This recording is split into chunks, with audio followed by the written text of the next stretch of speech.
بغیر ټوپۍ مونځ روا دی که نه؟ او روا دی، خو که انګریزي سر وي او لوړې لارې او په نشه کې ولاړې نو دا مونځ مکروه دی. او که د عاجزۍ د وجې نه سر خریلي لکه په احرام کې سړی یا فقیر و مسکین دی خدای ته سرتور سر ولاړ دی نو خیر دی. خو دا موجوده خلک چې کوي دې سره مونځ مکروه کیږي ځکه دا بې ضرورته سر څرګندول دی.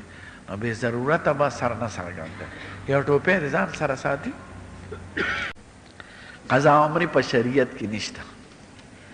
سړي نه مونځ قضا شي فورا به یې کوي چې کله رعایات شو.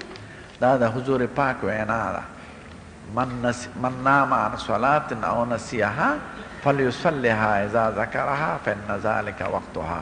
چا نه مونځ نه اوده پاتې شي یا تې مونځ ایر شي نو چې کله رعایات شي کوي به دغه د هغه دپاره وخت هغه تېره ګناه به ورته خدای معاف کړي. اوس روجي دي ایثارول او بیا یې وله جمع کول د دې څه ثبوت نشته په شرع کې، دا بدعت دی.